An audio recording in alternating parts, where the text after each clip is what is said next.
has endorsed President Yoweri Musevani to run for another term in office. The rebel-turned president has ruled Uganda for nearly 30 years. And even though elections are only expected in 2016, politicians are already gearing up for the polls.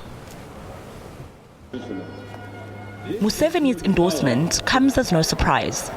During his long tenure, he has restored a measure of political stability after years of turmoil in Uganda.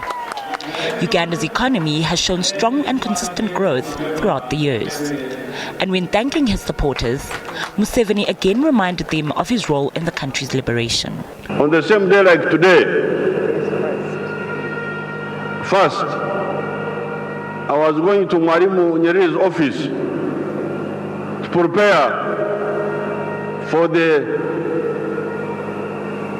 expulsion of Idi Amin from the Kagera salient, but also from Uganda. So I find this very interesting, the coincidence of the dates.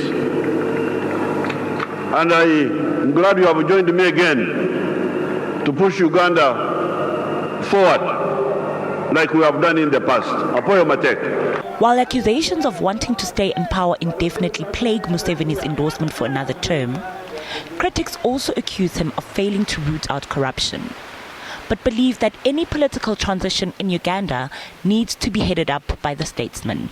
He's made in the same mold as Gaddafi, as the president of Egypt, as the president of Tunisia, as the president of Iraq.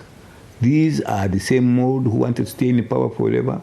And when they stay in power, on the surface, the countries looked very united, cohesive. Immediately they were removed, and it is inevitable that Museveni one day will go. Then chaos set in.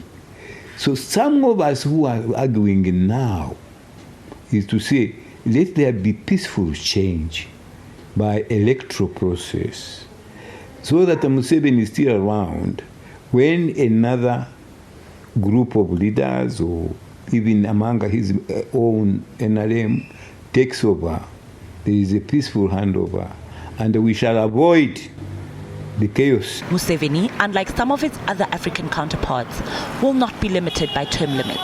Uganda scrapped the two-term limit law in 2005 when the constitution was changed to allow for multi-party politics.